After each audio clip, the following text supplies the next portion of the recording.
बहुजन समाज के लोग चमार रेजिमेंट से अंग्रेजों को भगाने का भी काम किए हैं। ये वीर गाथाएं इतिहास के पन्नों में दर्ज है। वहीं से भीम आर्मी आई है, उसी के वंशज आज भीम आर्मी में है। चमार रेजिमेंट अगर हमारा रहता है तो बहुत मजबूती से हम लोग काम करते। भाई को मैं चाहता हूं कि इस देश का प्रधानमंत्री बने और इसलिए हम लोग प्रयास कर रहे हैं, लड़ रहे हैं कि उत्तर प्रदेश की राजनीति में या तो सरकार आजाद समाज पार्टी बनाएगी या तो आजाद समाज पार्टी से बिना किसी की मिली सरकार नहीं बनेगी। ये वादा है आपको चैनल के माध्यम से। 2027 में पूर्ण बहुमत की सरकार बनाने में कामयाब रहे। इस वक्त हमारी मौजूदगी आजमगढ़ में है। आजमगढ़ मंडल में आज आजाद समाज पार्टी और भीम आर्मी की बैठक थी।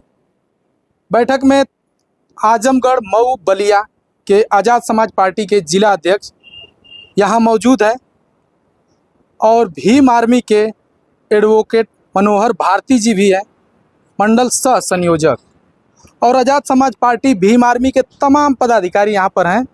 हम इनसे जानेंगे कि किस तरह की बैठक थी आज। अध्यक्ष जी, चैनल में आपका स्वागत है। बहुत बहुत धन्यवाद। मैं रमेश चमार, जिला अध्यक्ष आजाद समाज पार्टी कांसीराम आजमगढ़।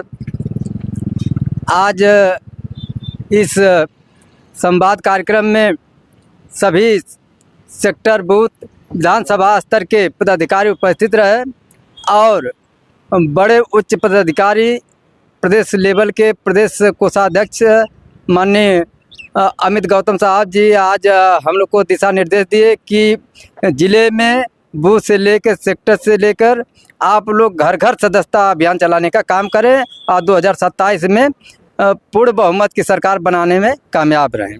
किसकी सरकार बनानी है? आजाद समाज पार्टी की, भीम आर्मी की। चलिए ठीक है। ये हैं रमेश चमार जी, जो आजमगढ़ के वर्तमान जिला अध्यक्ष हैं। आप बलिया के जिला अध्यक्ष अंशराव बीरू जी हैं, आजाद समाज पार्टी के। इनसे भी बातें करेंगे हम। सबसे पहले चैनल में स्वागत है आपका। बहुत बहुत धन्यवाद आपका। किस तरह का कार्यक्रम था आज? जैसा कि हमारे आजमगढ़ के जिला अध्यक्ष जी ने बताया कि ये संवाद का कार्यक्रम था। हमारे प्रदेश स्तर के और मंडल स्तर के पदाधिकारी आए थे, जो जिला की समीक्षा भी लिए और हम लोग को दिशा निर्देश भी दिए। अच्छा जी, तो क्या कुछ इसमें क्या कुछ बातें रखी गई हैं?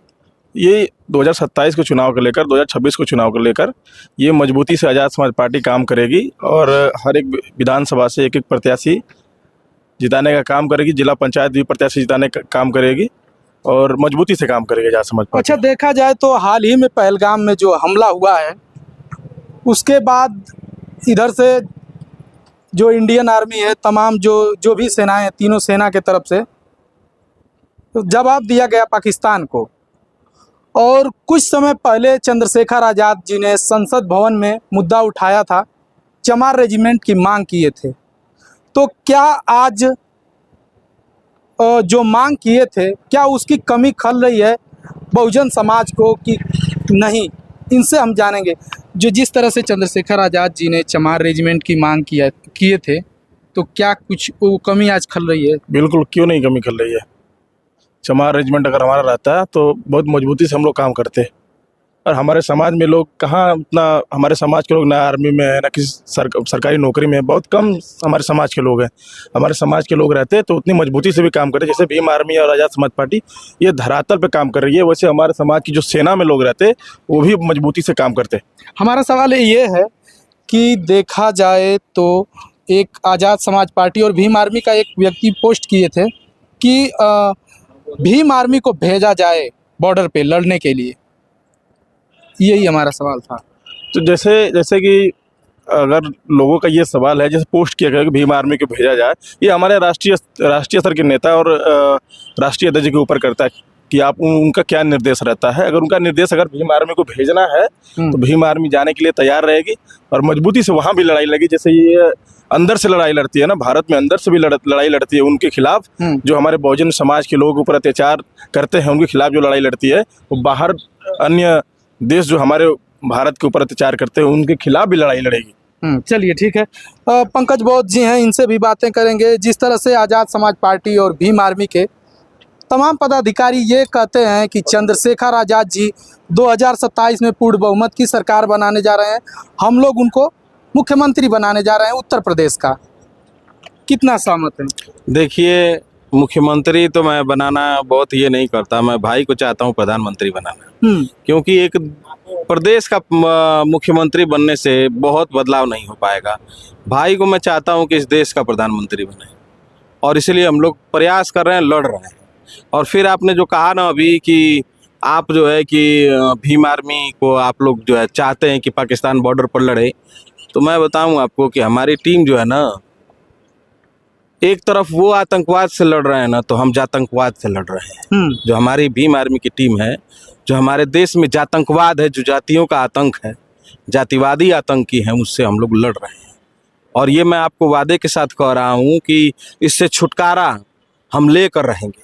जो हमारी लड़ाई है, वास्तव में भीम आर्मी जो संगठन है, आज़ाद समाज पार्टी है, तो हमारी भीम आर्मी उस जातंकवादियों से लड़ने के लिए बनाई गई है और लड़ रही है। उसमें कोई दोष दुरा नहीं है। किसी को अगर देखना है तो सड़कों पर देखे, हैं, संसद में देखे, हर जगह लड़ रहे हैं हम लोग।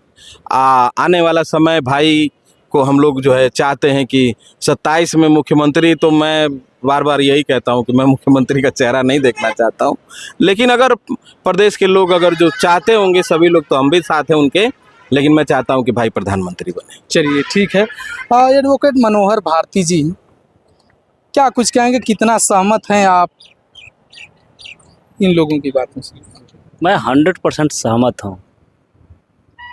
सुबह की चाय कराची में और शाम का भोजन लाहौर में।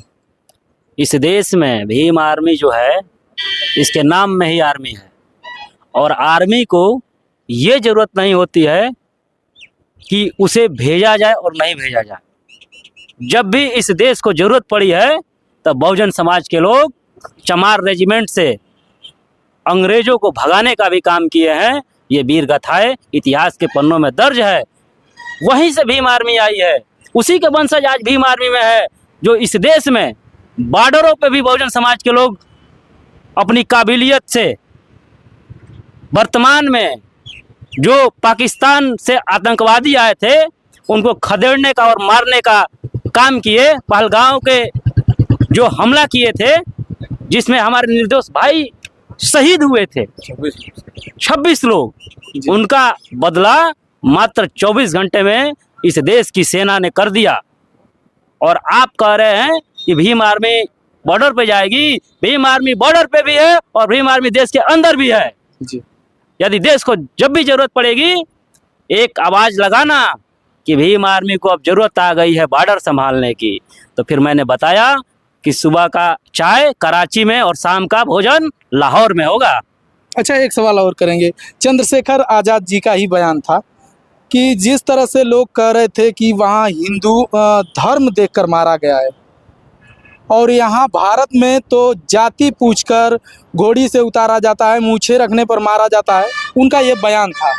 तो क्या कुछ कहेंगे आप? मैंने क्या कहा आपसे, हमारे साथी ने अभी कहा कि देश में सीमा की सुरक्षा इस देश की सेना कर रही है, और देश के अंदर जो जातीय आतंकवादी हैं उनसे सामना भीम आर्मी कर रही है। वो भी आतंकवादी ही है। मनुवाद के रूप में इस देश में आतंकवाद है।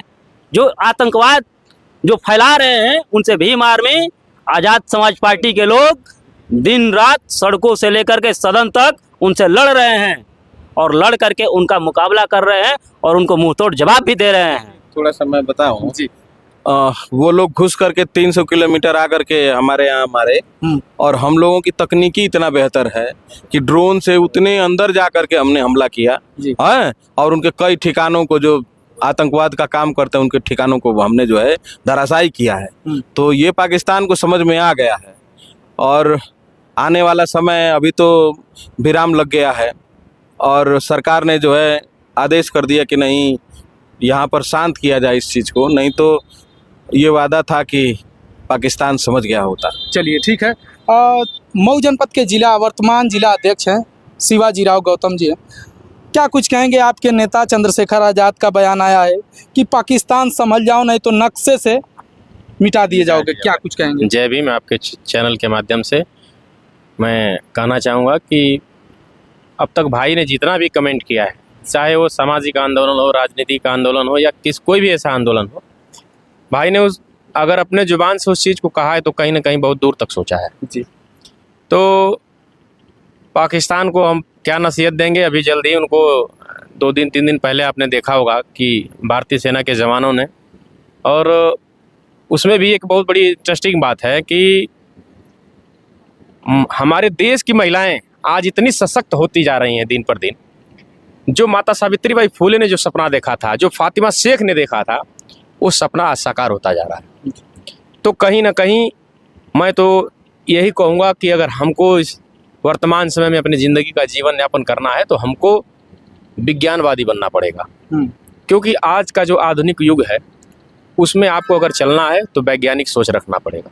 चलिए एक और सवाल करेंगे, लास्ट सवाल इनसे, कि 2024 में अखिलेश यादव ने पीडीए का नारा देकर कहीं ना कहीं दलितों का, पीडीए का समझ जाइए कि वोट लिए, और इस पर क्या कुछ कहेंगे? जिस तरह से पीडीए का वो नारा दे रहे हैं और कह रहे हैं कि पीडीए जो है हमारे साथ है, 2027 में अखिलेश यादव मुख्यमंत्री बनने जा रहे हैं, क्या कुछ कहेंगे? देखिए, उनका पीडीए जो चला उसका सही रूप में अगर मैं आपको बताऊं तो जनता ने वर्तमान सरकार से नाखुश होकर के उन्होंने अपना विकल्प तलाशा कि कौन है जो भारतीय जनता पार्टी को इस वर्तमान समय में हरा रहा है। क्योंकि जो संविधान बदलने की बात आ गई थी तो जनता ने संविधान न बदले इसके पक्ष में वोट किया, ना कि उनके पीडीए के। क्यों? आप पीडीए बताइए, कौन पीडीए है? मऊ में उनका पीडीए का नेता है, बलिया में उनका पीडीए का नेता है, गाजीपुर में उनके पीडीए के नेता है। पीडीए का फुल फॉर्म क्या है उनका?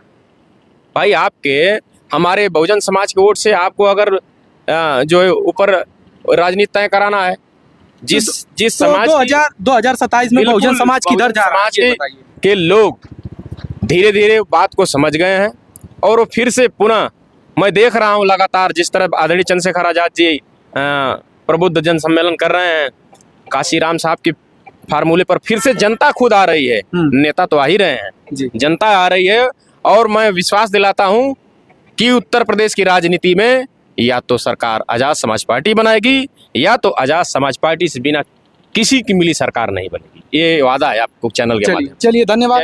तो देख सकते हैं आजाद समाज पार्टी और भीम आर्मी के तमाम पदाधिकारी हैं जिनका कहना है कि 2027 में आजाद समाज पार्टी चंद्रशेखर आजाद की सरकार बनेगी, 2027 में मुख्यमंत्री बनने जा रहे हैं। बाकी आप इनकी बातों से कितना सहमत हैं कमेंट बॉक्स में बताइए, और मिलते हैं नेक्स्ट वीडियो में। जय हिंद, जय भारत।